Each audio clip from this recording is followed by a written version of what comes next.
Hello, welcome back to the Mr. Arsenal podcast. It's something a bit different on the channel. I've never done it before. I'm going to try it, see how it goes.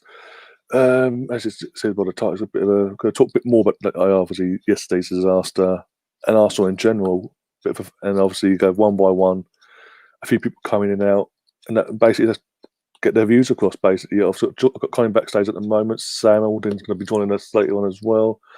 And if you do want to join us, have your point put across as well, do say either on the live chat now or if you follow me on Twitter or Instagram, do DM me and I'll send you the link over as soon as possible and I'll get you on. But without further ado, let's bring in Colin. All right, how you doing? 24 hours, not over 24 hours later now. Calm down yet? What kind of fucking question's that? Like, come on. As I said, we don't laugh. We don't laugh. We've got to cry. We don't cry. We've got to laugh. One of the two. Do you know what, mate? Right, being away from it, you have time to reflect and whatnot. I got the piss ripped into me at work today, which wasn't fun. It was fucking dreadful. I had to add on top of that, the guy I work with put a fiver on Arteta getting sacked. Oh, for fuck's sake. Which ain't even far-fetched, you know what I mean? Let's be honest, no. Especially now we've dropped it down. We're up to 16th now, I think. Do you know? I think. You know what the worst thing is, right? Yeah. When Arteta gets sacked, because it's almost inevitable at this point, it's pretty much confirming to us what we already know, that the board are clueless and terrible at their jobs. Yes, because not that it needed confirming, but it rams it home. If they sack Arteta now, they'll have proven to everyone that they're clueless and terrible at their jobs. Fact. Okay. Now, what gets me, right, is, I mean, all right, you can blame Arteta for certain tactical decisions, and as I've said on my own channel, I think it's probably in our best interests to get rid of him and look for an experienced head. Or even that, we don't even have to get rid of him. We could just well, actually, I think we would have done, because he's not going to take a step down to assistant. So I can't see him doing that. It's in our best interest to get rid of him and get a more experienced head. And that's probably going to happen. Right? But what gets me is the fact that the board have essentially gone in blind. That kind of sounds about right. Now, when you appoint a rookie manager, right, you really have only one option. You go all in. Yeah, literally. You go all in. You back the guy. You give him what he wants, and you basically be like, "Yo, tell us what you want. We'll do it, no matter what." Yeah. Case in point, Chelsea with Lampard. They've gone all in. Exactly. Lampard's essentially a rookie as well. Yeah. Like, he's only had one job. Like, he didn't. Darwin played good football under Lampard, because I did go to the Rotherham game at the Rams at Pride Park when I think that was, when was that? I think it was 2 seasons ago, actually. Yeah, it would have been this. It would have been not this year. The year last year. Yeah. And it ended up with the final score was 6-1, right? And I'm sitting there and I'm thinking, you know what, Lampard's doing an all right job with Derby. And then he gets the Chelsea job off the back of that. So if we're looking at it from a purely objective standpoint, Lampard, while he did okay, ultimately he failed because he couldn't get them into the Premier League. They got into the playoffs and he failed. But Chelsea, one thing you can't say about Lampard is that he doesn't have a style of play. And another thing you can't say is the board haven't backed him, because they have. They've gone all in. Yeah, since January. Our board haven't. That's the issue. That's the issue. They expected Arteta to just go in and just make it all paper mache bullshit, basically. Just looking at it as well, it seems if we all were happy that we won the FA Cup at the time, but maybe that sort of made Arteta's job even harder to get people who he wanted in it more back him, because the board would be like, well, stand Josh and all without, well, hang on, you've come in and done this, you've improved this player, that player, and the performances. You don't need any help. Off you go. Ryan, ask yourself this. Is Gabriel and Partey going to magically change things overnight? Of course not. Of course, exactly. I know that. Exactly. What the board have done, right? They've given him Gabriel. They've given him Partey. Brilliant. There's a difference between brilliant signings right there. But the issue is you've not done enough. But also, there's a difference as well. Where we are now again, we are fans, but we're footballing men. Stan Kroenke isn't a footballing man. Josh isn't a footballing man. If you know, he's not a footballing man. Let's be honest. The only one that's a footballing man is Edu, and he's been criticised left, right, and centre. He's been hung up to dry as well. Yeah. And all this. And on in the chat, actually, they assembled saying that the board are competent businessmen. I would argue against that, if I'm honest with you. Wow. Because here's the thing. Like, I get it, right? They're saving money, yeah, but this isn't like your fucking retail stores, man. No. Because that's ultimately what KSC do. They run retail shit, and then they run a few sports franchises. I can't remember. I mean, there was only one in recent times that's been successful, and that's, well, actually two. That's the Rams and the Denver Nuggets. But that's their main priority, because it's at home for them, yeah? Yeah, it's their sport. It's like their blood in them. They use American words like process, right? I'm sick and tired of hearing trust the process, mate. You and me both. I'm sick and tired of hearing it, because ultimately, what is the process? That's the thing. They say trust the process, but no one wants to tell us what the process is, because I don't think they even do. Is a process. I don't think even they really know what that process is. It's just hook or by crook. We're going to do what we want to do. I mean, it's also Stan wanted to keep the tradition of being self-sufficient, like we've done throughout the years. That doesn't work nowadays. Leicester was a one-off. That season with Leicester, that was a bloody one-off. This modern day football is proving that you've got Man City took you Chelsea doing it with their owners, Liverpool doing what they've had to do. Yeah. Man United are literally. When it comes to going all in, right? I'm not just talking about spending money. I'm talking about working with the manager and not pulling them in different directions. We've got everybody not working on the same page here. You've got Edu wanting to sign Partey. You've got Arteta wanting to sign a War from Lyon. Right? And you've got people inside this club that are self-serving. I mean, a bunch of people pulling each other in different directions. You don't know what the fuck's going on. When I say going all in, I don't just mean giving the manager money.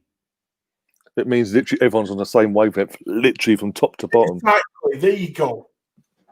Literally, the owner, people he brings in that are basically going to do all the legwork for him. And then obviously your head of recruitment, your football director, whoever that is, with Chelsea, that's Petr Cech. And then got Frank Lampard to go. Petr Cech's to go between Lampard and the board and the owner, and they all work in sync. That's always been the thing with Chelsea since Abramovich come in. No matter who he brings in, they all work in sync. They all know what each other wants. Yep. And that's another thing that it's been gone. It's been years for years. The recruitment itself has been bad, and I think that's the thing. Stan sort of being these naivety of not being in terms of UK standards wise, a footballing man. From a UK perspective, when it comes to US, it's soccer. It's like he's sort of naive in who he hires and thinks, "Oh, I hire this person because they come from Barcelona in Raul, for example, or because he's from Barcelona and they did so well, this, that, and the other."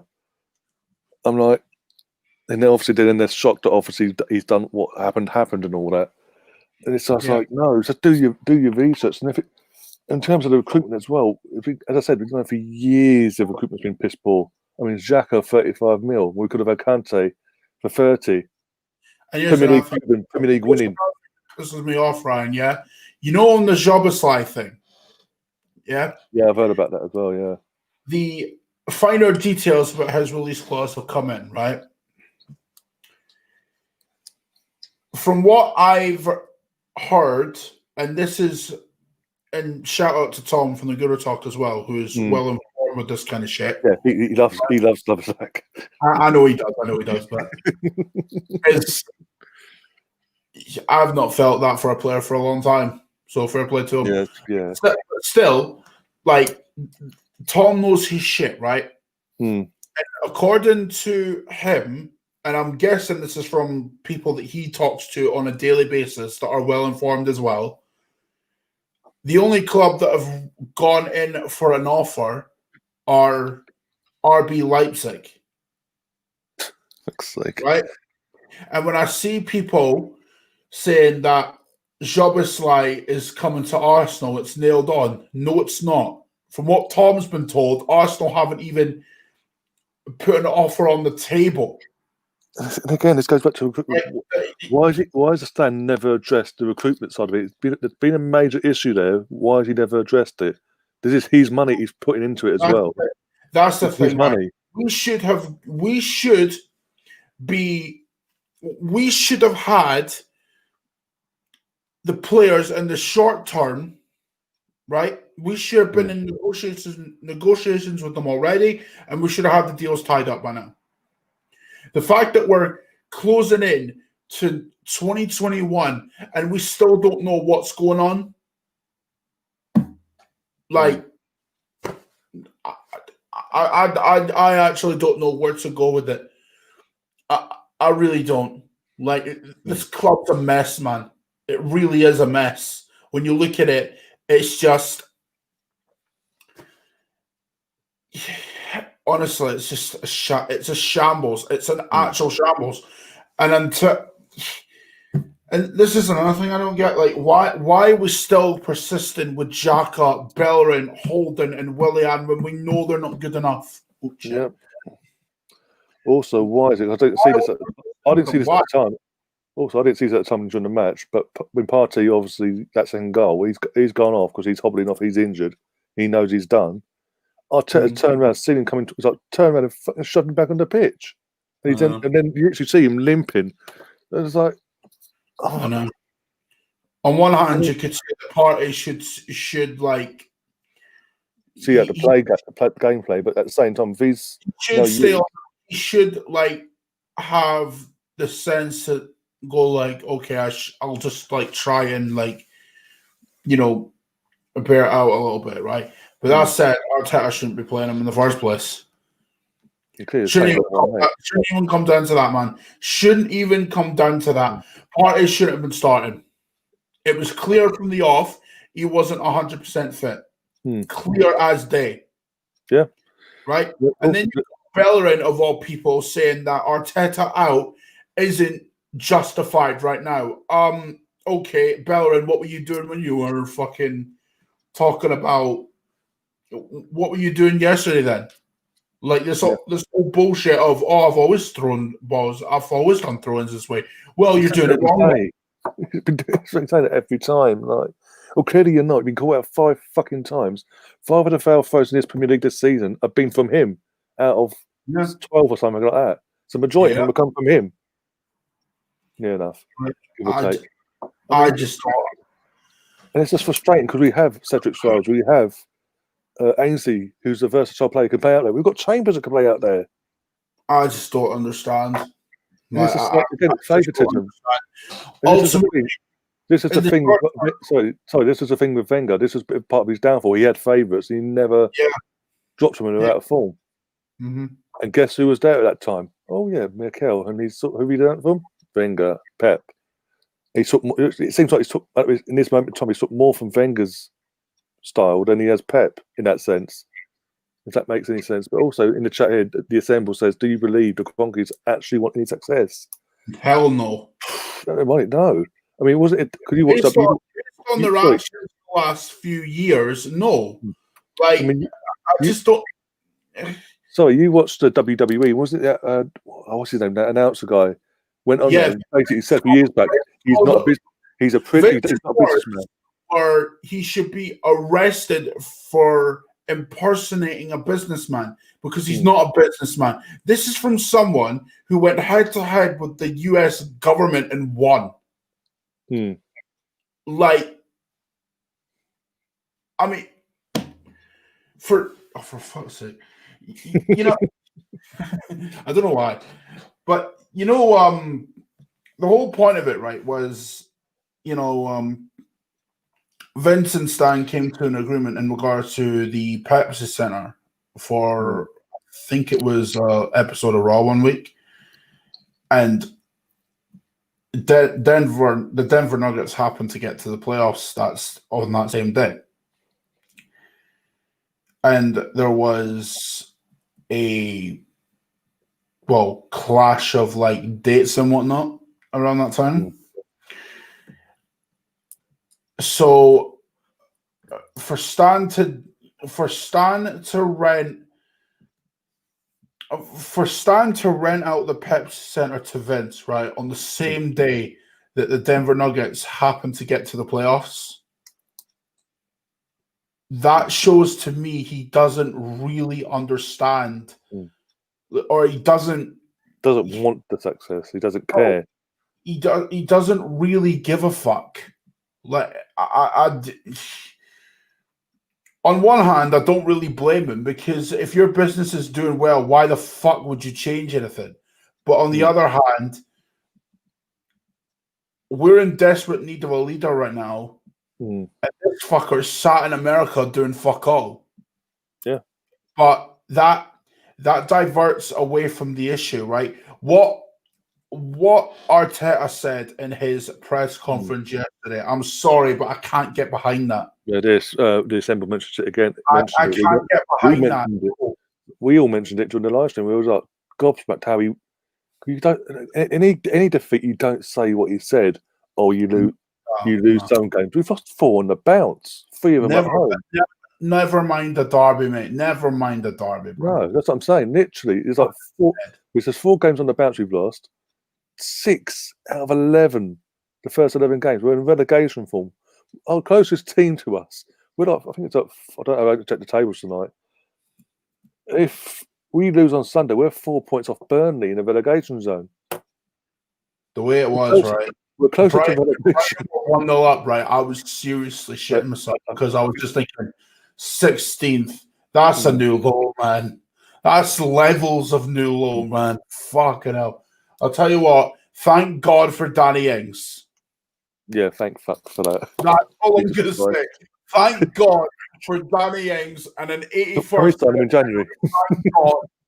No, what can we sign him in January? He'd actually give us more than what they're sort of giving us at the moment in that side of things. But there was another comment I did have on the screen before from Cheddar, and he's basically saying Benjamin found out the price of planting trees and he thought, fuck winning, basically.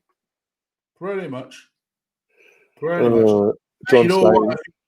Maybe he should have just, what was it, a few months ago he said it? Like, maybe he should just plant 10,000 trees every time Arsenal lose. Then we might have got somewhere. We might have actually saved the planet. Fucking clearly. so much. And you know what? This comment from John is brilliant, because I've been saying Cedric should be playing over Bellerin, bro. Cedric should be playing over Bellerin. Again, anyone should be playing under Bellerin.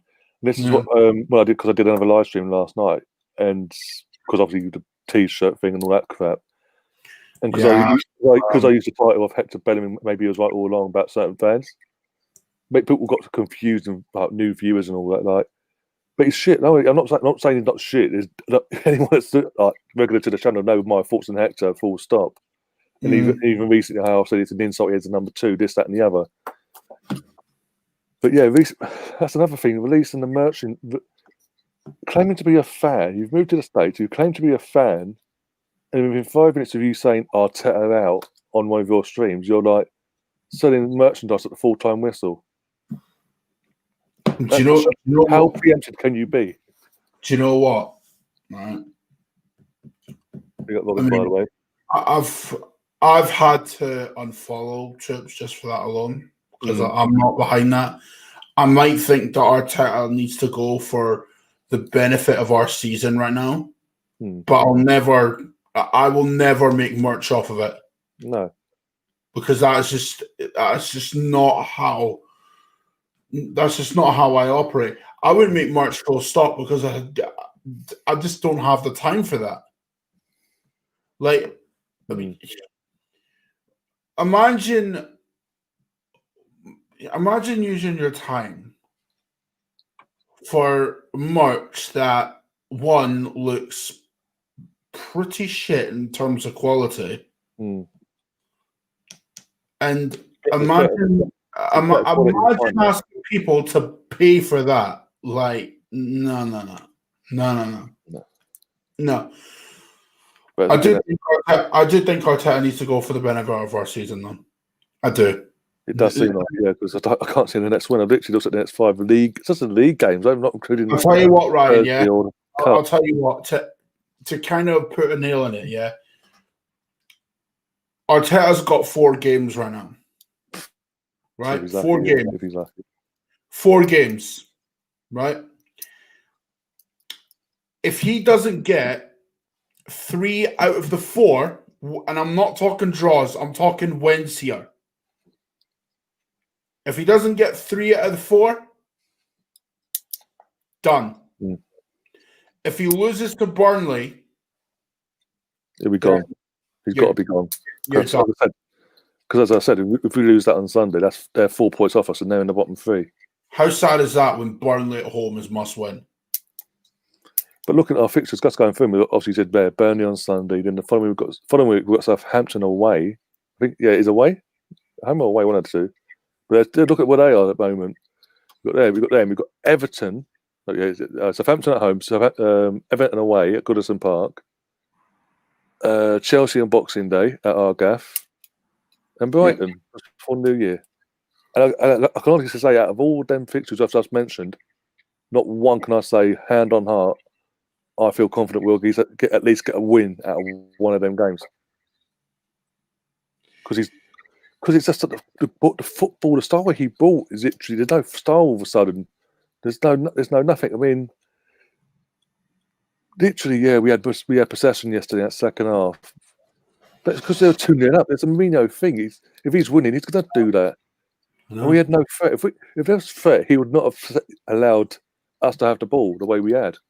But because we have no threat, because Aubameyang has suddenly gone, I've got the captain's armband, I'm here for 3 years. Why, hey, I'm not even going to bother now. It's like that attitude. Again, we look back at that clip as well. And it was like the body language the night before Derby. And these body language asked about the Derby. He's like, yeah, great. He's upbeat, chirp yourself like that. You would come to see Aubameyang since he's been at Arsenal. He was just downbeat. Didn't want to. He gave the impression he didn't want to be there. Yeah, he's our captain. I mean, I can't remember the last time. It is, mate. It's like it's looking really bad. Like it's looking really, really, really bad. At the moment, I'm looking at things. I'm not even looking further than like I'm more concerned about the next 4 games, to be honest with you, because I mean we've got Burnley at home on the weekend, right? And to be honest with you, I'm not even looking at Europa League right now because, as far as I'm concerned, that's a misnomer. Like we play different in the Europa League compared to the Premier League, and if you really want to be honest about it, let's be real. We're playing minnows right now, right? We're not playing we're not playing quality teams. The Europa League's not even got started yet. No. So not until the teams from the Champions League drop down. That's when shit gets real. Yeah, exactly. And also, just comment on the screen. I don't even know where we're going now. I really don't. It's just. Well, this comment on the screen from Jamie says, doesn't need help in the training. In your opinion as well. Like, fucking hell. Yeah, sorry, Jamie Clinkett is saying in the comments, does Arteta need any help in the training ground? Does he need an Arsenal man? So that's legend. And the coach said, well, he did. He had Lundberg. Lundberg left in the summer because he was pissed off with how he was treated in the first. Assistant coach Steve Round, and do you know what? Do you know what? Right, I clocked this today as well, and I can't believe I didn't clock this earlier. Steve Round was the assistant manager to David Moyes at United, yeah, not just at United, at Everton. Mm-hmm. Yay! And when Moyes was sacked, Steve Round left. We've essentially got David Moyes' we've essentially got David Moyes' sloppy seconds. Effectively, yeah. If you think about it, I mean, and also in terms of legends, we're obviously linked as well this summer with Dennis Bergkamp coming back, but that never happened. But other Arsenal men like Tony Adams and all that, like, and Keown and Sol Campbell's, would they really want to come back at this moment in time? With the mess and how everything's been run, because we all know, we've seen Tony Adams recently. How he says it how it is. His recruitment, if he's on, even David O'Leary, if he was on the board, imagine if he was on the Raul blocked that. That was all but done, and then Raul blocks it. And then since Raul's been sacked, David, would have thought David O'Leary would be brought in, and then David O'Leary Raul was terrible at his job, bruv. Yeah, like this is the same guy who. And listen, I've been open in the fact that Cedric should be starting ahead of Bellerin because Bellerin's that crap. But Cedric can't play a single game for us yet. He's handed a 4-year deal. Like, what sense does that make? Exactly. Like, zero sense whatsoever. Like, there's so much wrong at this football club. What we've done is, like I said earlier, right, we've gone in blind with Arteta, right? We've not gone in with a plan. We've not gone all in. What we've done is essentially we've appointed a rookie coach, and instead of going all in with the guy and backing him and everyone pulling in the same direction and whatnot, because backing him is not just spending money, by the way. Backing is putting the structure in place behind him. Straight from the off. Right? Straight from the off. We have not done that. And that's why this Arteta experiment is failing. Because ultimately, if you don't have the structure in place for a young manager to thrive, then obviously it's going to come back to bite you on the arse. This is why Ole at Man United's not working. Because Manchester United don't have the structure in place behind Ole to make it work. The difference between Lampard, Ole, and Arteta right now, Chelsea have a structure in place for Lampard to thrive. Right? He's backed. You've got everyone pulling in the same direction. He's getting backed financially. But that's not happening at Arsenal. And I understand Chelsea. I understand Chelsea went through a whole window, a whole summer, not this season, but the season before it, of not signing anyone. But like I've said, backing's it's not just down to money. Everyone's got to be pulling in the same direction. You've got Stan Kroenke doing fuck all. You've got a lot of people pulling each other in different directions. And you've got everybody else around them not knowing what to do. And Arteta doesn't have the experience to call on to get us out the shit because he's never managed before. So ultimately, it's going to end up a shit show, and it has. It has. We just have to. Oh my God! In my view, when I hear people saying, "Oh, if we sack, like, there's no benefit to sacking Arteta now," well, what else do you suggest we do then? What else do you suggest we do? We're not going to sack the players because it costs far more to sack the whole squad than to sack the manager. That's not going to happen. This is what I've been saying for the last couple of weeks. Owners are not going nowhere. They're not going nowhere. The thing is, Stan Kroenke has 100% control of Arsenal right now. Yeah. Unless someone comes in with a bid that he deems acceptable, he's not going nowhere. Right? The fans can go bored out all they want. It ain't happening, right? Right now, what we have to do is come to a decision. And in my mind, that decision is just say to Arteta, look, it's not working. We fucked up. It is what it is. And just move him on. Get an experienced head. We don't need. And listen, I'm not delusional. I know that another manager is not magically going to fix it. I know that. Right? I'm not delusional. I know what I'm looking at. What I'm looking at is dead players. What I'm looking at is a structure that is completely inadequate. And a board that doesn't have one pair of common sense between them. Well, in that board, as I said, because the board aren't going anywhere, the players aren't going to get sacked. There's only one option here. The manager's going to go. It's inevitable. In terms of the board, as I alluded to earlier, outside the board, apart from Edu, none of the other board members are footballing men. Hence why I say about David O'Leary, because obviously it was heavily rumoured that it was all but done, but Raul got in and blocked it, whatever. So why have they still? How many? Like 4 or 5 months ago that happened, but 4 months ago, give or take. Why have they still not gone back to David O'Leary and said, "Okay, we apologise. Obviously, everything fell apart because of X, Y, and you know who. But here's a bigger role than what we were initially going to give you. Will you come to?" He was stuck their hands off. I literally put out that day when Raul was sacked about David. Okay, at Arsenal, could you go and please approach David O'Leary and give him a role back in the board like you promised, it was almost but done back a couple of months ago.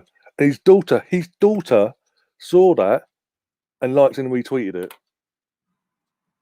And she doesn't have to, because the word and I used, she doesn't have to do that. So there's clearly what was group told about us, where Raul blocking it was clearly true. But my thing is, why have they not gone back and said, with the tails between their legs, yes, but still offered him, if not anything, Raul's role? Because you know what, David O'Leary, Arsenal man, would do a hell of a lot better. And that would speak volumes to the fan base as well. Hiring our most appearance-made player in the club's history to run things and help with recruitment. You're telling me things wouldn't change? I don't know. Like, I'm looking at it, right, and I'm thinking, okay, you've appointed. Okay, let's look at it. The last 2 managers they've appointed, right? Number one, Emery couldn't communicate himself properly, right? No, he needed a translator. We all knew that. Yeah. Now, what happened was we had the new manager bump, and I'm looking at it, right, and I'm thinking, well, they didn't back Emery either, did they? Because Emery didn't want Pepe. He wanted Zaha. So on that level, I kind of have a bit of sympathy for him. I'm not saying Zaha is perfect, But it's but somebody he wanted. It's who he wanted. you backed your manager. Hmm. Like, they clearly didn't. Like, they're not backing Arteta now. Yep, seems that way. No, we often get compared to Liverpool, right? And listen, I've been guilty of this as well. But still, the difference between Liverpool and Arsenal, right? Klopp has a say, and do you know what, right? The Revenant in the chat, yeah, he'll back me up on this as well, being a Liverpool fan. Klopp has a say in what happens at Liverpool, right or wrong. Yeah, exactly. Yeah. And that comment about not wanting Salah, yeah, that was tongue in cheek. Of course it was. You could tell by his body language. I'm pretty sure that Klopp would have had a say in signing Salah. Yet the difference is Klopp's been backed by his board. Like, when shit was hitting the fan, you know, the majority of Liverpool fans would be like, you know what? We can see what Klopp's trying to do. Let's stick with it and see where we go. Because they could see what was going on. It was tangible. With Arteta,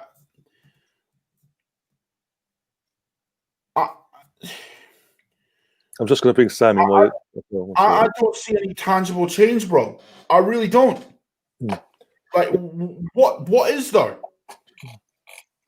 No idea. But also, Robin in the chat, before we go to Sam, the recruitment is the problem. We have spent money in recent years and spent it totally wrong. We've always said that. And again, and it says we pay ridiculous wages straight from the off. I mean, under Poch, when he first came in, not only did he get rid of the crap, any players he brought in, they were put on literally the minimum was like 15 to 20 grand, and then to earn a new contract. They wanted a higher wage, then basically they had to earn it. They had to work. They had to run through. It worked. It did work. Let's be honest. He got into a fucking Champions League final. He didn't get fucking in that season. Didn't have to fucking buy anyone. I know. Even though he wanted to. But hey, when we mentioned Poch coming to Arsenal, we don't want him. He's at Tottenham. Everything that happens at Liverpool Football Club, right, is in the best interests of Liverpool Football Club. Because the reason, and again, the Revenant, he's put this in the chat as well.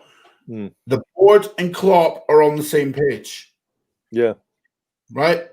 The players that Klopp wants, he gets. Yeah. He wanted money. He wanted Naby Keita. He wanted Salah. He wanted I don't know if he wanted Minamino or not, but he probably did. It seems like everyone he wants, he gets. There was talks about Werner, but they saw something in Werner's game that they didn't like, so they didn't go with it. Exactly, and also the sentiment here says, "Where's that structure at Arsenal? Someone, please tell me." Well, this is a key point actually. Emery learning English from the Peaky Blinders. Why wasn't Arsenal actually paying out their own pocket to help him with a translator in his time here? Why not? Poch needed it. Poch needed it. Bielsa. The next comment afterwards is Bielsa. Bielsa doesn't speak good English at all, but they still have him at Arsenal. You know why? Because he has a translator, so you'll be able to get his message across. And why is that? Because everyone at Leeds United is on the same page. Exactly what I'm saying. Yeah. That's indeed. And cogs in your club need to be on the same page. Yeah, that's exactly what you're saying. Exactly. We've been going on for the last 20 minutes. And obviously, before we move on, we'll bring Sam out. Sam, how are you feeling now, over 24 hours later? You want to come on and sort of vent out. Hi, Colin. Hi, Ryan. Obviously, at this point in time, I'm not feeling the greatest. Yesterday's game again. It's just we look at it. There's so many problems on and off the pitch we can see, but it's not being addressed. The one thing that does get me is that every summer we have the transfer window, we don't recruit properly, and we always fall a player or two short. We don't replace anyone properly. We're looking at our midfield, when our midfield can't create, our midfield can't do nothing. Our midfield is shocking, and a midfield is always important to a football club, and the strikers creating chances. Olga's on a new contract, and he looked disinterested yesterday. He's the captain, and he is one of our best players, but you can't keep on relying him to score goals when we can't create nothing for him to do. And the problem is, like I said, it's structure wise, it's a problem.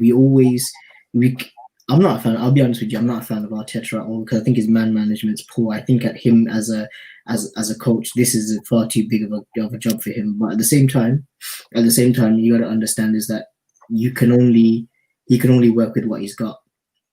He can only work with what he's got, and what does he have at his disposal? He doesn't have any good players at his disposal. Let's be honest. We always keep saying, Arsenal, we got good players, this and the other. Let's be honest. Look at our squad. And would any of them get into Real Madrid or Barcelona's 11 or Bayern Munich's? Would Granit Xhaka get into Real Madrid's 11? Ask yourself that. Would Bellerin start for Barcelona? Would Bellerin start for any of these clubs? Yeah, that's the thing you got to ask yourself. Who do we have that possibly right now would start for any of those top clubs? I don't even think Aubameyang would make the Real Madrid bench right now. No. That's how far we've fallen. And the thing is, we can always kid ourselves and say to ourselves, this is the problem, that's the problem, this is the problem. Or the player, we can keep changing coaches at the same time. Look, you can change coach as much as you want, but if the results are going to be the same, are you going to get rid of him and then bring someone else in and have the same process repeated? No, you got to look now. Look at the players. Look at the technical directors. Look at the board. It's a lot to look at because I was looking at Unai Emery the other day, like going back the 18-19 season, and I remember listening to something and reading something by The Athletic on the players that he wanted Arsenal to sign versus what he got. His vision was to bring players like Fabinho to Arsenal, someone like Nzonzi to play in that DM. We were looking at he was looking at bringing the players like Nkunku to the club, Lewis Dunk, Partey, Harry Maguire, quite a lot of players, but he didn't get any of those that he wanted in. Again, we look at the Pepe deal. It's probably one of the worst deals. We were all hailing Don Raul, saying, Don Raul, you did a fantastic job landing this guy, this, that, and the other.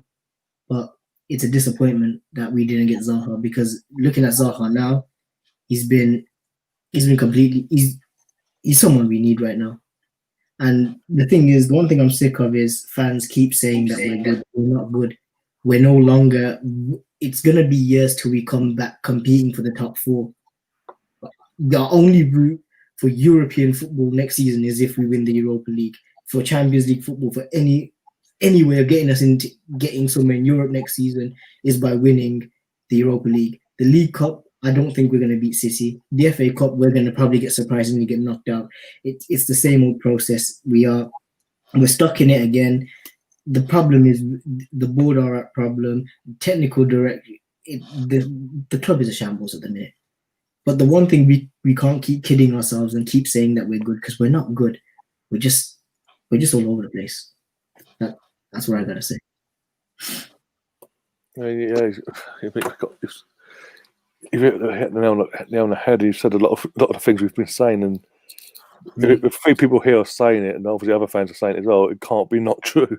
And at the end of the day, it's frightening we're in the position, but I can't see any way out. I mean, Sam, the worst case scenario, obviously, Arteta was to be sacked after if we don't win on Sunday or whatever, and he gets sacked the next day or Tuesday, whatever.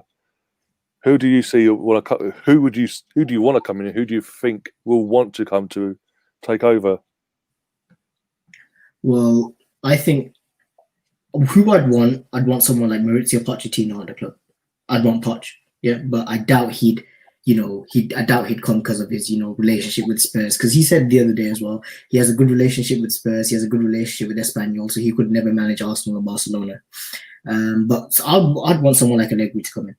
I'd want someone like Allegri to come in, but at the same time, Poch would be my first choice because Poch, he'd know how to work around these guys. And the problem is, again, is that the players are still going to be there, but we're going to have to find a way to bin these players.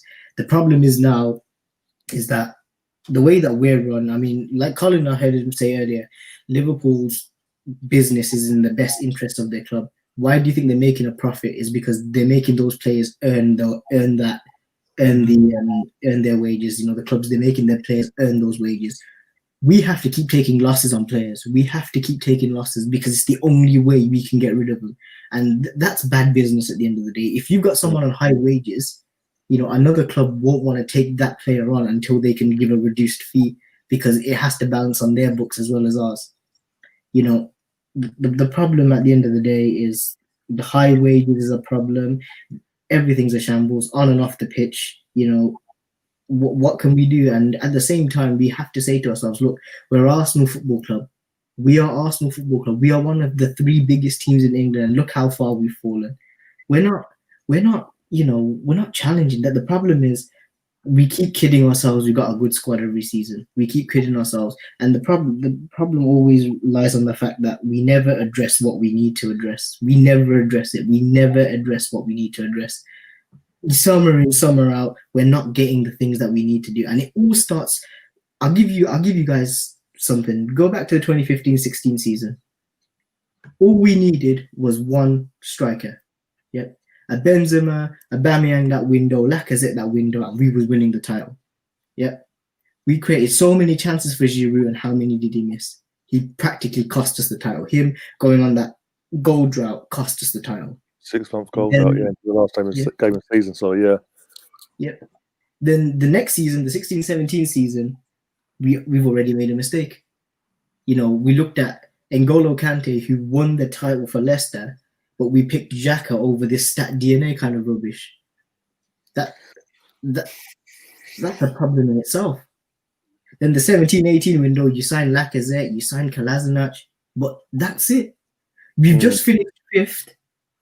You've just finished 5th. You're in the Europa League, and you're just going to sign those 2 players. You need more than just that.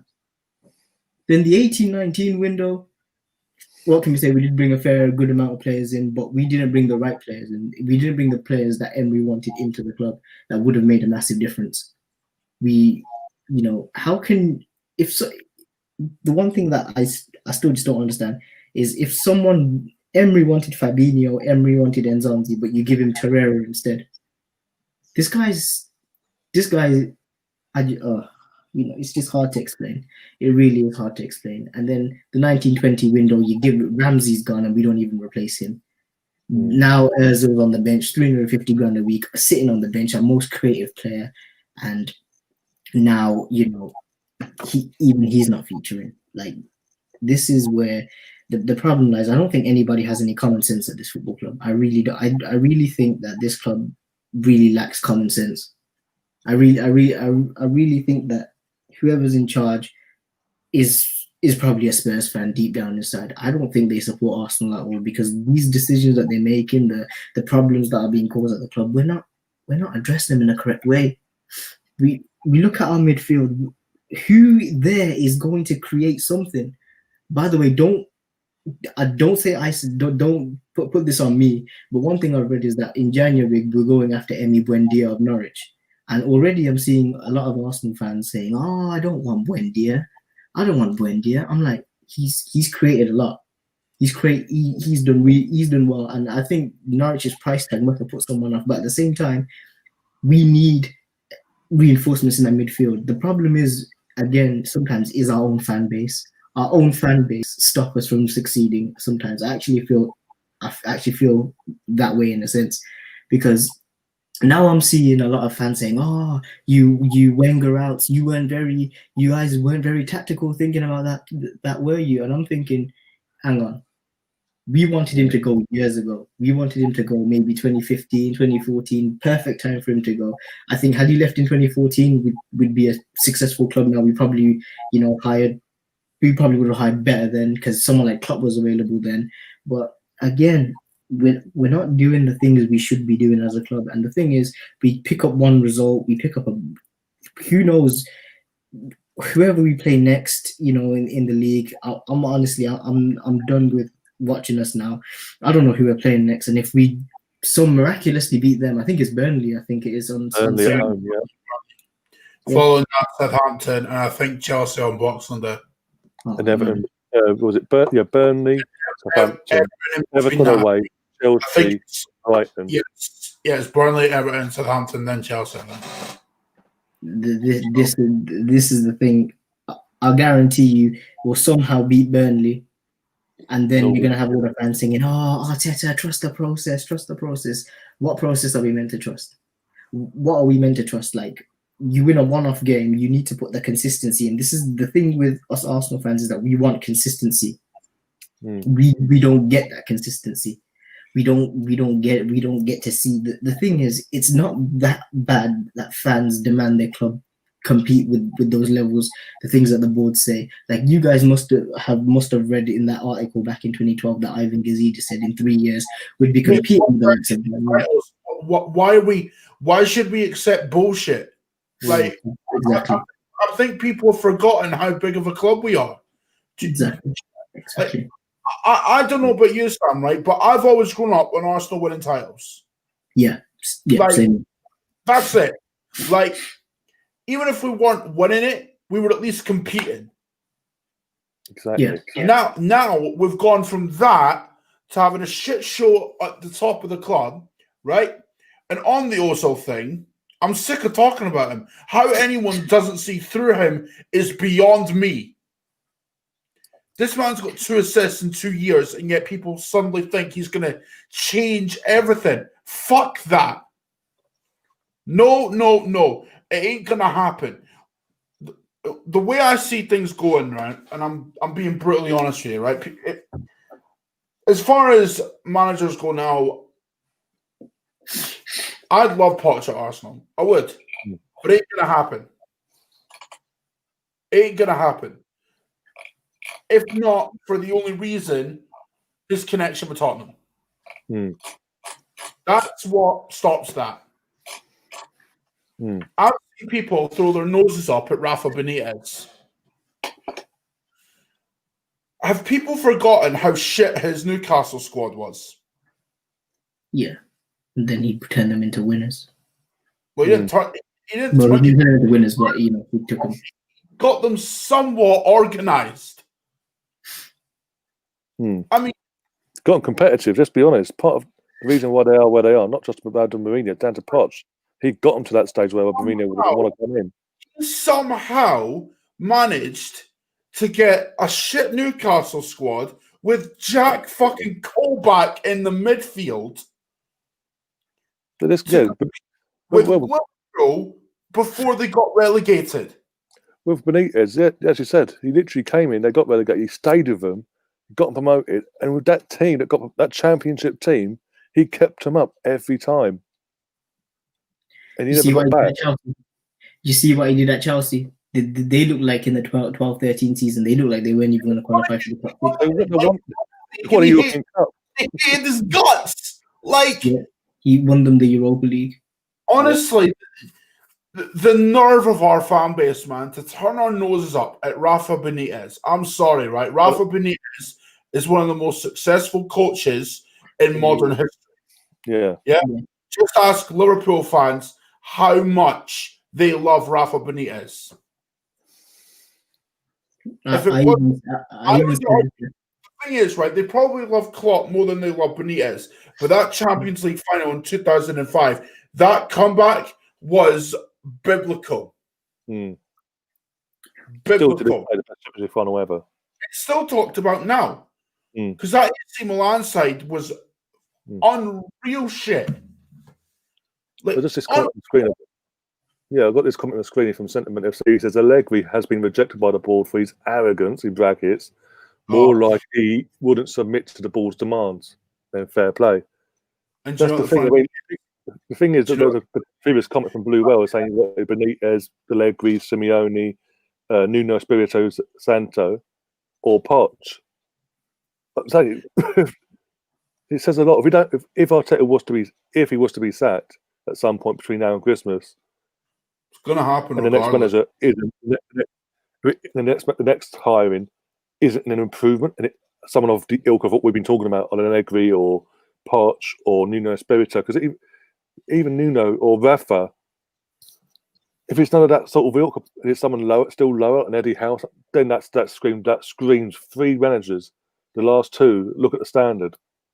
That shows the lack of ambition and how much the owners themselves and the board haven't got a clue, and they don't give a shit, and they don't want to be competing. End of. Do you know what, right? I take issue with the fact that people say, oh, but, we can't sack Arteta now. It's too early. Look where we are. We're in a relegation battle, let's be honest. It is what it is. We're literally in relegation form, so we're in a relegation battle after 11 games of the season. We've got Spurs in the chat asking for Arteta out. We're not. The thing is, we're talking about. I don't know about Sam, but me and Connor have been talking about the possibility of him being sacked, but we're not in or out. We're just literally just saying how it's going to happen.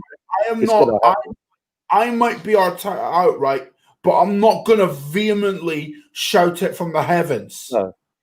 Because I know there's bigger problems at hand, like the recruitment, like the board, like everything else that's going on with the club and the fan base that accepts mediocrity for some reason.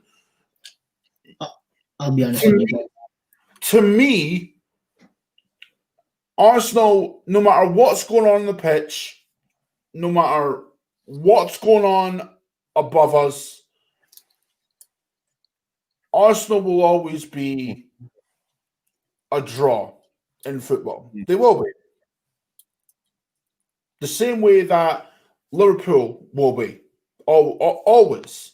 Because Liverpool, because even when they weren't winning league titles, Liverpool always had the allure of what they could become. It's the same thing with Man United. Man United still have that allure of what they could become. At Arsenal, it's the same thing.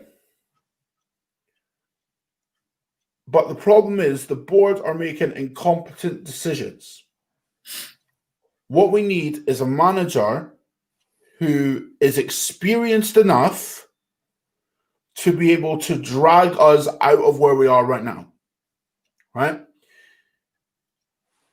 I would love Allegri at Arsenal, but I mean, there's talk of wanting to manage in the Premier League. That's come out in the last week or so. The clubs that he's looking at are Arsenal and Man United, right? Now, both Arsenal and United are in similar positions, not league-wise, but structure-wise. Yeah.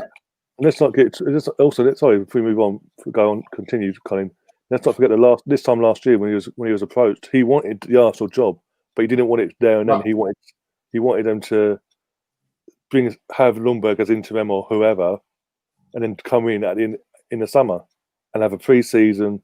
Because apparently, if you have more idea, he doesn't like coming in during the season. He'd rather have that full pre-season, that full summer of his team before kicking the ball. So it gives him more time to implement his ideas and philosophy and things like that. And he gets to do what George Graham did and work out who's good enough and who isn't. Because imagine Allegri or Poch, even Poch or Benitez, they're fucking Xhaka, Bellerin, they'll be at the fucking door. I can tell you for a fact right now, right? What Rafa Benitez would do if he was manager of Arsenal right now. The first thing what Rafa would do, and the Revenant will back me up here again, he'd be like, go back to basics. Also, to get Newcastle as well. Fuck this possession-based crap. Right? Fuck that. Like, that's what he would do. He'd just be like, yo, let's just get back to basics, be compact, and then deal with it. Right? Now, if for some reason we got Poch, which I don't see happening, but if he did, then we'd be in a better place. And the reason being is you look at what Pochettino did at Tottenham. You just look at it, right? Forget the nuances of them getting lucky in certain points. Forget those nuances. He still got them to a Champions League final. Tottenham, a Champions League final. They had us shitting bricks. I know I was. I was scared to death that they were going to win the fucker. Yep. And I was just like, no, this can't happen. And losing the Europa League final in abysmal fashion just made it even worse. You look at what he did. The Champions League final was just like the tip of the iceberg. Look at what he did to that squad. He got rid of the bomb squad that, they've been called. And, he brought in the likes of Dele Alli. He got a tune out of Eriksen and made him mint. He brought Harry Kane through. And Harry Kane's one of the best strikers in the league right now. And that's all because of the great job that Pochettino did. Because if Pochettino didn't bring Harry Kane through, Harry Kane would not be one of the best strikers in the world right now. Yeah, exactly. I mean, also, there's other managerial mentions in the chat from Sam as well. Obviously, he mentions Benitez, there's Martinez as well, Hasenhuttl at Southampton, Ten Hag from Ajax. And there's plenty of managers out there. There's been a few that have been mentioned. Obviously, the Tottenham fan in the chat, he said if we want to get Poch, he would actually he'd make us a top 16 at least. That's from a Tottenham fan. Do you know what? I don't big up Tottenham fans a lot because I can't stand their club, right? But you know what? Big up Aidan, man. Well done. Dawn Tor, big up yourself. Hope you're all right. Obviously, hoping for us to turn things around, climb up the table now. Mike in the chat says next season we need to get rid of at least 10 or 11 players. Do you think Arteta is a man who is ruthless enough? And yeah, he says he doesn't think he is. And again, I've got to say, going by the personal game, no. He isn't. I'm sorry. Oh. This guy is starting Bellerin week in, week out. He's doing foul throws. I'll be honest with you, right? And Cedric Suarez is much better than Hector Bellerin as a right back. I've actually seen the light. I think Cedric Suarez is much better. But for me, I still don't understand how Ainsley Maitland-Niles isn't starting. Mate, he's still playing Jaka. Exactly.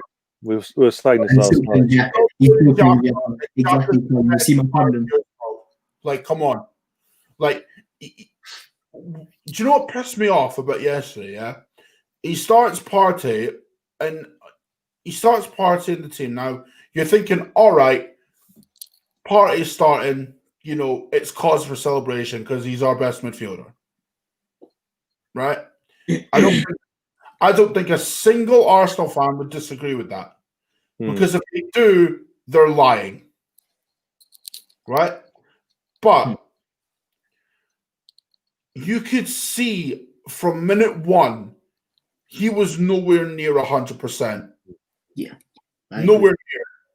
And then to make it even worse, he plays Xhaka against the best counter-attacking team in the league in Tottenham.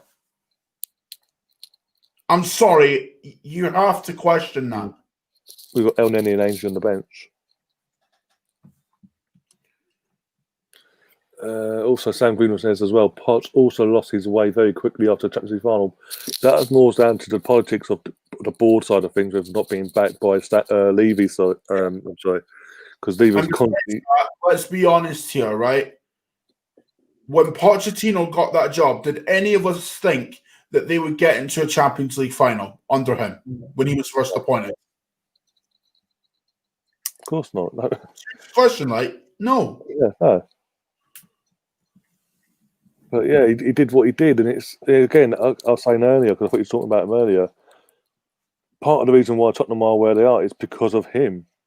He put this structure in place in the first place for someone like Mourinho to go, you know what? I will go there and I will make this team even better and possibly a title contender, etc. So a lot of credit have got to Poch as well for that. I mean, obviously, it's down to the board. It's down, as we keep saying, it's going to be down to the board and ownership if that does happen. In the sense of whoever they bring in, they've got to be experienced, better, and they've got to back him straight from the off and have a plan in mind straight from the off and go with it. Not be hard, go with it at the start and then half-hearted in the next window and things like that. Like pull back a bit and think, no. Just stick with what you fucking planned in the first place and back the guy, whoever it may be. Like I said in the beginning of the show, An experienced manager. Like I said in the beginning, if you appoint a rookie manager, you go all in. You don't fuck about. You go all in. You have everyone pulling in the same direction, and you get shit done. What you don't do is what we've done. Exactly. And even Aidan says if Poch had been backed after that Leicester season 2016, they would have won. He believes they would have won the league. And you could argue that and say, yeah, they could, because of where he got them so close. They needed strength in here and there, like we've said about Arsenal with our recruitment. Imagine if the fucking board got the head out their asses, Stan actually sorted out the recruitment side of things and then hired men, whoever it may be, within the system that knew what they're fucking doing. We might actually get somewhere with a top manager like Poch, like a Benitez, like Allegri, like anyone. It ain't that hard. It's just literally, I think he's too, as I said earlier, he's too naive in his mindset of thinking, well, if you've got a football background of some sort, you must know what you're doing of. He's not ruthless enough to when it's going wrong to sack him by the looks of it, unless they're doing something dodgy, like we saw with Raul back in the summer. I don't know. Well, also, as I said earlier, I've also said David O'Leary in some capacity. Like, no matter who you appoint, Ryan, no one's going to agree on everything. You know what I mean? Like, if we appoint Pochettino, there's going to be certain people that will be against it, right? Because there's this myth that he failed at Tottenham. I'm sorry, on what planet is getting to a Champions League final with Tottenham failing exactly? No, Tom, let's be honest, Tottenham were that sort of team outside the top six, flirt in and out. They were always been that. So, really, like, he had improved, and let's be honest, he did improve them. The proof is in the pudding. As you said, he got Poch did do wonders with the side. And when I recommended Poch, when Emery got sacked, people were like, oh no, we can't hire Poch because he failed at Tottenham. No. Literally, the guy wasn't backed. The guy was not backed for a whole year, and he got them to a Champions League final. And it was out of his hands how they lost it, but it was but he got them there. Oh dear. And on Brownie saying that we should give Arteta the next two transfer windows as one in the cup last season. No. You don't coast off an FA Cup. This is another good point from Aidan as well. Oh no. This is that's a good point by Aidan, actually. We're exactly where they were in 2014. And again, how long we've been saying this for the last few weeks? Since the season started, we've been saying even more about this, the comparison-wise, and where they are and where we are and where they were. Arsenal where we were when Poch came in. If he did come to you, which I hope he doesn't, obviously, because of the rivalry and all that. Obviously. If a Tottenham fan saying that, you know they'd be scared shit. He would get a tune out of Pepe, Ceballos, and would make your youth great, like Martinelli, Balogun, Reece Nelson. Just to name a few, even Saka you could throw in there as well. Yeah. You would. Big up Stan the man as well. What Stan's saying here, right? These clear the air talks that came out in the Independent a few weeks ago. Part of me was hoping that after that came out, there'd be a response. There wasn't. Mm-hmm.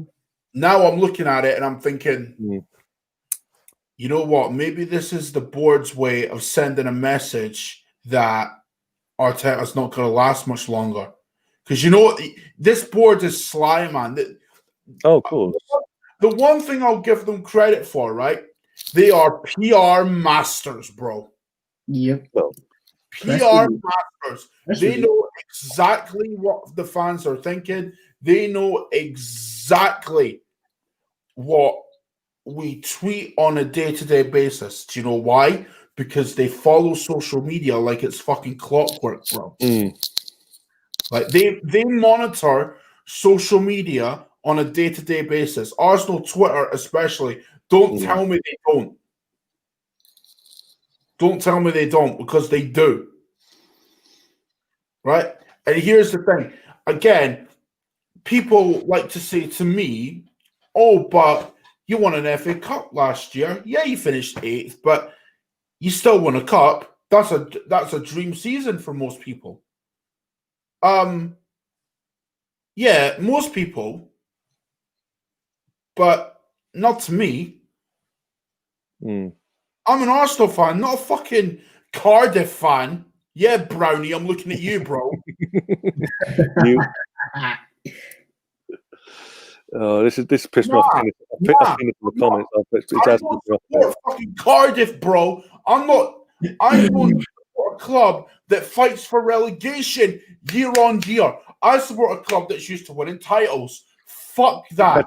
Fuck being greedy. Do you know what, Brownie? You've set me off, bro. You've set me off. I'm done with this shit. Nah. Your expectations might be different from mine, but unlike you, I'm used to winning titles. I won the FA Cup. Great. You won an FA Cup. Fantastic. Bravo. Well fucking done, bro. Oh, Brownie, you had to go there, didn't you, mate? But literally, no, it pissed me off as well. Saying, I'll read the comment out, basically saying Arsenal fans are just greedy. Basically, looks like he's pissed. There are many football fans of other clubs who would love to win an FA Cup. Yes, but again, like Colin says, for the last 30 odd years, we know nothing but being competitive, either by winning the league, FA Cup, the one European Cup. Even though it was it's instead of the European Cup in '94, could have won it in '95, but still we're competing. The League Cup and FA Cup double in '93. We've been competitive for 30 odd, or nearly 30 years, and in the last few years, that's what we say nearly 30 years, because the last few years we've sort of dropped off that, and this standard this season isn't good enough. Full stop. We're 11 games in. For where we were, 11 games in, 6 defeats.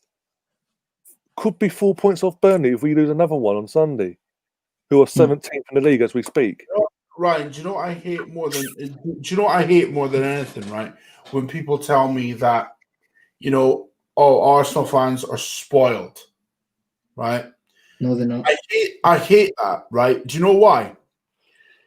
Because Man United fans are spoiled then, because they're kicking off. Every time they lose, they're kicking off, so they're spoiled then. When fans of mid-table clubs like Newcastle, Cardiff, and all of them, yeah, when they tell Arsenal fans that they're spoiled and that they don't, this is what it's like supporting real football, right? That genuinely pisses me off. Because say what you like about Arsenal, but here's the thing. Our expectations should be bigger than just an FA Cup. Yep. Right? You hear, and United fans at the minute, listen, I talk to a lot of United fans, right? One of my mates, right, Josh, who's a United fan, yeah? United are 6th in the league right now and not far off top 4. Well, literally, Aiden in the chat says United Josh, are 3 points off them. Josh still wants Ollie sacked. Now that's been fucking. You know why that is? Because Manchester United, as a club, should have expectations of winning league titles consistently. The same applies to Arsenal. Simple as that. Liverpool, exactly the same. When Roy Hodgson was their manager and they were in the shit, did they accept mediocrity? No. No. What did they do? They sacked him. They got Brendan Rodgers in. They give him time. He brings in Sturridge. He brings in Coutinho. Shows top 4 form. Then he gets Luis Suarez banging goals, and all of a sudden they're looking at a title. But they weren't expected to win the title then. What Luis Suarez did was unreal. Like, I watched that 5-1 against us in 2014. I'm just thinking, what am I watching here? Like, as an Arsenal fan, I was pissed. But as a football fan, I was thinking, this is actually some of the best football I've ever seen in my life. Yeah. The 3 clubs that should have the highest expectations, in my opinion, right, because I'm not including Chelsea and City in this, right, because they already have high expectations, given that their owners don't accept bullshit, right? Liverpool should have high expectations of going for leagues and going for the big trophies. Man United should, and so should we. I hate it when people tell me that Arsenal fans are spoiled. And maybe we have been spoiled to some degree, but that doesn't mean we should accept mediocrity. Yep. An FA Cup and top 4 should be standard, not our aim. Like, well, like Mike says, the squad's good enough to compete for the league, but we should be aiming towards that. We aren't. Well, like Mike says in the chat, he said, I'd much rather finish 2nd or 3rd and be in the race until the final few games and not win a trophy than win the FA Cup and finish 8th. And there you go. That's mentality. That is the right expectation. The right mentality to have. That right there is the right mentality to have. That right there. And thank you, Amged, for agreeing with me on that one. You know what? I'm not even bullshitting. That Liverpool performance, that Liverpool season of 13-14 was unreal. Like, I'm not even joking. That was some of the best football I've ever seen in my life. Like, if they got Mo Salah that season, they would have won it, I think, because that's the season Basel sold into Chelsea. If Liverpool bought him then, they would have won it. They would have bought that title. Well, never mind that. They could have bought Van Dijk. Like, Van Dijk was even then. Yeah, even without Van Dijk, and they still had Mignolet was still on form at the time as well. So that was a good time for them to win it as well. Yeah. Right now, I don't see any tangible change in the way that we're going. Like, I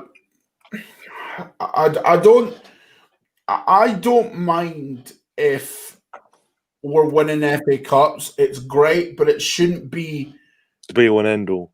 It shouldn't be the big all. It shouldn't be the be all end all. It should be standard as far as we're concerned, because we are, without question, in fact, this is fact at this point. It's not even debatable.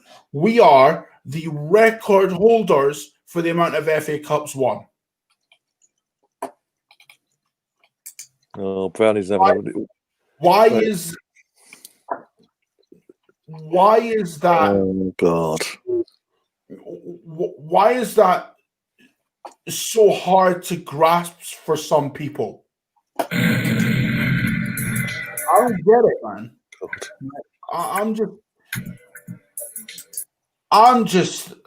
I'm baffled by some people. I really am. I really am. Mm. Like, I'm. But look, on the Arteta, right, I'm going to end it here, right? Because I've gone on long enough, and quite frankly, I'm sick and tired of repeating the same shit, right? On the Arteta thing, I'm not going to shout it vehemently from the rooftops, but that said, for the benefit of our season, he has to go. We need a manager who's experienced, and we need to sort out what's going on above us, because until that happens, you're not going to see a title. Yeah, exactly. That's the harsh truth of it all. No matter what we say and who we want to come in, as we said straight from the Colin said straight from the top, and we've all gone along with it, pretty much agreed with it. Is the board? It's the board and the ownership, until their mentality changes and things change up there. They set the precedent first and foremost, and until that changes, we ain't getting nowhere fast. That's a brutally honest truth of it all. Brownie, you're taking things too far. You have a lie down, have a sleep off your hangover. Honest question: what do you guys value more, Premier League or Champions League? This is from Bargev in the chat. One of my new subs. Oh dear. Honestly, Premier League is better. The Champions League is obviously the nice thing to be in and compete. Don't get me wrong, but Premier League is season in, season out. That's your 38 games better. That defines you where you are in your own domestic league. Full stop. If you're good enough, where you finish is what it defines you for that season. And we finished 8th last year, and that defines us, that squad, before not being good enough. They're mid-table. We've said this for a couple of years. They've been a mid-table team. That fully confirmed it last season. What I would say in regards to that, right? I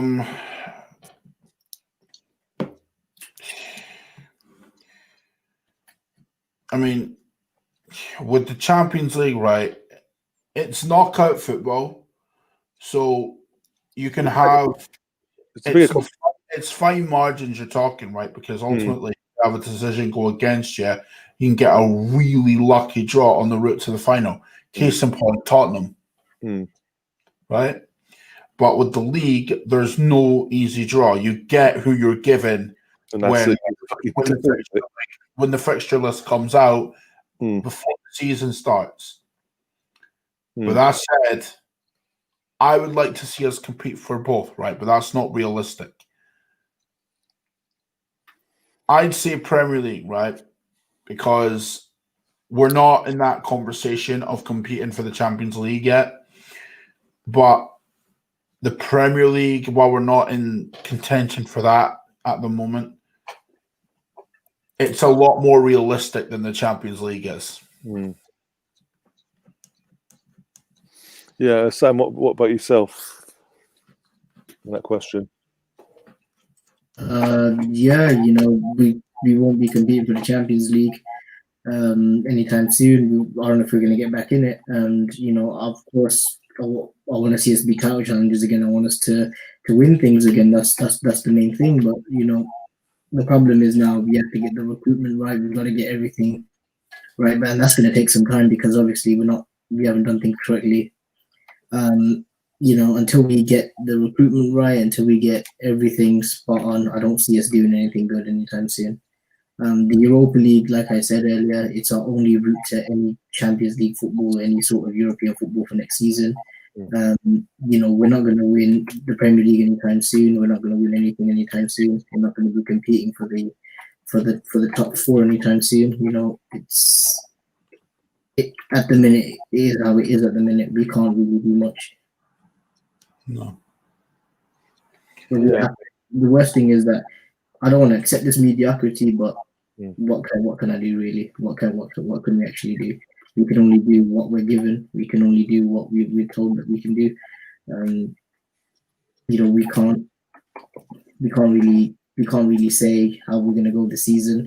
We're meant to be competing, but So I can say, and I can see Sam Greenwood saying, I think Sam Odin misunderstood the meaning of a green screen. Well, I just don't want to show my face today. It's I'm just kind of I'm feeling down after yesterday. I don't really want to, I don't really want to speak to anybody, man. I'm seeing texts from my family members saying, "Ha ha, Arsenal lost and this that, and the other." When they lose a big game, trust me, it's never a good thing when it comes down to me. Um, you know, I've been trust me, it's a bad feeling when Arsenal lose.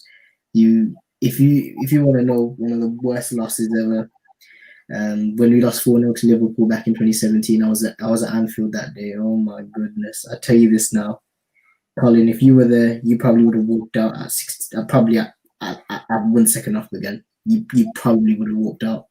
We conceded from our own corner that day. Like from our own corner, we allowed Mo Salah to just completely rip past all of us. And Bruv, I'm not even joking. I switched off the TV at that of like. Same. I switched off the TV, yeah, and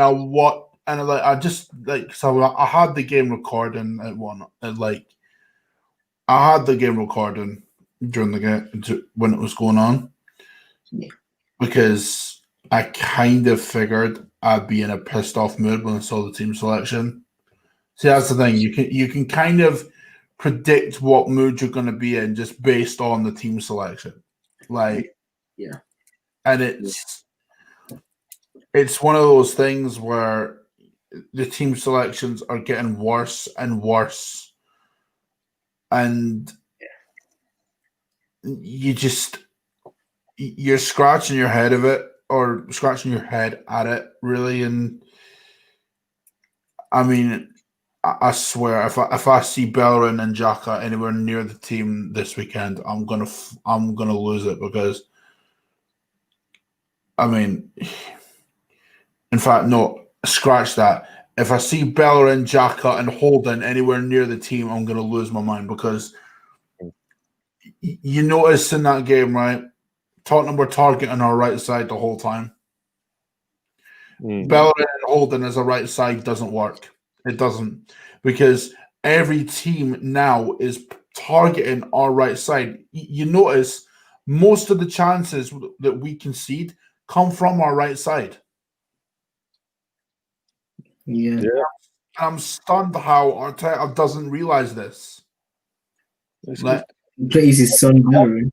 It's common sense. Like, if you look at this, I'm not a big stat guy, right? But if you look at the stats and the facts in front of you, most of the attacks are coming from the right side. If not all of them, right? So what I want is for Bellerin and Holden to be taken out of the team. One, because Bellerin's not a footballer; he's a fashion model. He's pretty much Zoolander. And Holden is average. I don't care what anybody tells me. People go on about, oh, he's still a young kid. He's 25. Like, stop giving this kid the Jesse Lingard treatment. All right? Yeah. That's what we're doing. We're giving him the Jesse Lingard treatment right now. When people talk about Holden, you're thinking, oh, he'll still come good. I got news for you. No, he won't. No, he won't. United fans used to say exactly the same thing about Jesse Lingard, and what happened? It didn't fucking happen. Did it? I mean, when you talk about Jesse Lingard now, you're thinking, Jesse Lingard? Who the fuck's that? Like, he's just not. He's not even. I haven't seen him. He's not even getting level. Like, he's not. You put any centre back next to Gabriel outside of Holden, I guarantee you they do a better job. You put any right back ahead of Bellerin, I guarantee you they will do a better job. In fact, let's just say if you put Cedric and who else? I mean, you've got there's Saliba with his, but you've got Saliba. You've got Saliba's not even. Saliba's not ready, right? Because I've seen Pablo Mari. We've got Pablo things. Mari as well. We've got we don't want to say what Mustafi. Like put Mari and Cedric like next to each other. Like do that. Will it be worse? No. No, because they're better players for them positions. Full stop. It's not that hard. Just No, Ryan, it's not even the fact that they're better players. It's just no one's as incompetent as Bellerin and Holden. I mean, this is a question from Mark in the chat. Would you give some of the young guns a chance against Burnley, Balogun and Nelson Smith? Yeah, we've been saying this again. We have been saying this for weeks on this channel, and I know Collins, as he just said, as what he's been saying himself. These guys are putting in performances on a Thursday night, and then what was their reward? They're fucking putting everything on the line. They're doing what their performances they're giving are what the likes of Aubameyang, Willian, the Granit Xhakas of this world should be doing. And their reward is getting dropped the next game for a Premier League game. They don't even get them. They don't even get in the squad. Willer got 2 back-to-back European Man of the Matches, and not one of them games in between did he get in the match day squad, let alone on the starting 11. And he was a scratching head like how. Well, it is, right, yeah, because here's the thing, right? I'd be all for Smith Rowe coming in. Because, in fact, I'd be all for Maitland-Niles coming in. In fact, what I want is, when Partey's fully fit again, I want Partey and Niles in midfield. I don't give a fuck. Like, that works. No one's telling me it's not going to work. Nobody. I'm just looking at it, right, and I'm thinking, like, I'd give Balogun a run in the Premier League squad. I'm not saying start him, but maybe things like that. Put him on the bench, bring him on for like 15, 20 minutes and see what he does. Yeah. All right? Bring him on for that. He can't do much worse than Lacazette is doing right now. It's not possible. It's saying something, as we mentioned it before in the stream, Stan saying even Manan knows I'll take a phone out, to obviously referring to Hector. The guy is constantly not getting done for foul throws. It's not like one every other game. It's coming like a regular thing now. I know. He did 2. Was it 2 he did yesterday? I was just like, he's not learning. Why is he playing? We've got fucking players three players that can play right back that'll do a better job than him. One of them's coming back from a fucking long-term injury. They'd do better than him at the moment. It just pisses me off. And then you've got Jordi Osei out on loan, right? And honestly, it beggars belief that we're persistent with Bellerin. On the left footer thing, Stan, yeah, that's a myth, bro. That's a myth. Like, I don't buy this. You can't play 2 left-footed centre-backs together. Yes, you fucking can. Yes, you can. I want this comment as well before you went into that one. Bernie saying, do you really think Willian was an Arteta signing? The Brazilian dodginess. I mean, talk about Edu. The dodginess was that with Edu. The dodginess was Raul. Yeah, Willian was not an Arteta signing. No. What happened was Willian, Raul, right, dumped Willian into Arteta's lap. Right? Simple as that. Because the whole Willian signing was under Raul's watch. He was the one that signed off on it. Edu probably scouted him, and you know what? That's probably a good idea. But you look at it and you think, well, we need quality off the bench. I mean, yeah, he's agreeing with you, by the way. Standing in the chat, but he's saying it's not ideal. Long term, I can get what he's saying on one side. Rio and Vidic, like why not said in the chat, they were similar footed. Yeah, he's saying, Both of them were right footed, weren't they? yeah, and Adams and Keown as well. He mentions as well. Like, David also says Mari's too slow. We need athletic players that can cope in the Premier League. The thing is, he's better than what we've got at the moment. And you know what? From the games he's played, he hasn't made any mistakes. He's made no errors. All any goals that have been conceded when he's played have been nothing down to his own errors or anything like that. It's literally the Mustafis of this world next to him that can't fucking defend. And the thing is, also, how can we judge Mari? He's only played as a whole. We can't say he's great either way or shit either way. But how can we judge a player that's been out for 4 months? What was it? A bloody broken ankle or something, or whatever it was, sprained that, whatever it was. It had an ankle injury basically. He had to have surgeries. How can he actually came back in his first game, got a goal. He looked solid, but you've got to give him time now. We've got to give him time to come back. But at the moment, he's not. Be honest, like Colin says, he isn't going to do a worse job than what Rob Holding's doing at the moment. Even Chambers will do a better job. He's been out for over a year. And it says how it is what it is in that sense. Yeah. But I do get what David's saying, but at the same time, we can't fully just say, oh, he's not good enough. He needs time to bed into a league and actually have a couple of games and not be injured all the fucking time. Yeah. We shouldn't rush him back. That's No. the thing. Like, it's fine when you're playing minnows in the Europa League, but if we played Mari, I mean, I kind of want Mari to play anyway, but maybe that was just hype off the goal though. Like, I'm not that delusional, but we'll just see. Either way, right, it's one shit after another. But Mike that's all I've got time for, lads, unfortunately.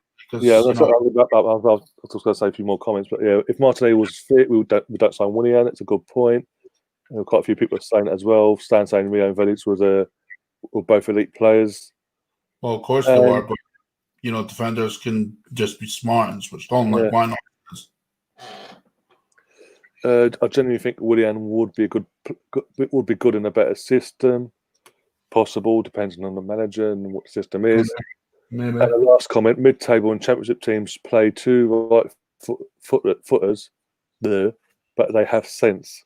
That's the main thing that you just said. It's all about having sense, and our players don't have that. But yeah, obviously Sam had to go. He's obviously not. He's got to be up early anyway because it's midnight. So yeah, I can understand that. You've got yourself. You're busy. You've got busy time ahead of you as well. Well, I've got work. Yeah. I'm shattered. I've got to fucking do another. I've got to come off this and then get some sleep because I'm not sleeping a lot recently. Do a watch along tomorrow for the. What's that? Arsenal will do that to you. Oh yeah, it's just because of them. I'm not sleeping because of fucking constantly just can't. It's just stressing me out. I'm just fucking sick of it now. Can you just give us an easy life again, please? We deserve it. Well, that ain't happening. Oh dear. Oh my days. But yeah, back to my football. Yeah, it's technically tomorrow. Tomorrow for the watch along. Basically, I'll be covering both games in the Man United PSG live sync group because obviously the jeopardy of one of them's going to fall out and join us, so I may as well. In the hope that PSG don't, because if PSG fall, then we're fucked. We're fucked even more. Especially if Arteta's still here by then. We're by the way, you might as well embrace it. Like I'm fully embracing this shit, man. We're screwed and we all know it. Like, oh yeah. And Wednesday, plan to be doing the next quiz, the Who Am I quiz. We're still sorting out a few people here, a few people to come on. Got a couple already confirmed, but need a few more. And Thursday, obviously, got to do the watch along for that for Thursday night. We'll get away to Dundalk, and then we'll go from there basically. And obviously, Sunday got the Burnley game. Sorry, but Friday and Saturday is nothing planned at the moment. Might have a day off or 2 days off. I don't know yet. When is Manchester? Actually, Manchester Derby, is that on Sunday actually or Saturday? No clue. I might even cover that just to fucking take my mind off fucking Arsenal because I'm fucking sick of watching Arsenal. I actually want to watch football, do watch-alongs, but actually enjoy football. Imagine that. Not enjoy what? It's on the Saturday 5:30 kickoff. Yeah, Sky, so yeah, that's cool. and then you've got Everton and Chelsea after that. So that'll be interesting. That I could do it back to back then. Yeah. But I'm saying, literally saying something. I'm having to do neutral watch-alongs. I'm actually enjoy watching them as a neutral because I hate I hate to put more sour notes on it, but oh god, it's another 7:15 kickoff for us next week.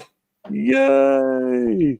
What's it was Highbury at the Emirates. Fucking hell, we always lose them as well. So that's a loss. Then we've lost already. Then everyone we played every 7:15 kickoff we've had this season on a Sunday, we lose. Leicester, Villa, Wolves. So bring it on. We've got another L coming our way. Fucking poor games even been kicked. For fuck's sake. Do you know who That's what Arteta and the club have done to us. Do you know who we should go and get as a right back? Yeah. He plays for Inter. Oh, I can't remember his name now. Go on. No, yeah. That's the one. It won't happen, but one can dream. Yeah, we all need dreams. You know what? If it's, again, strange things have happened.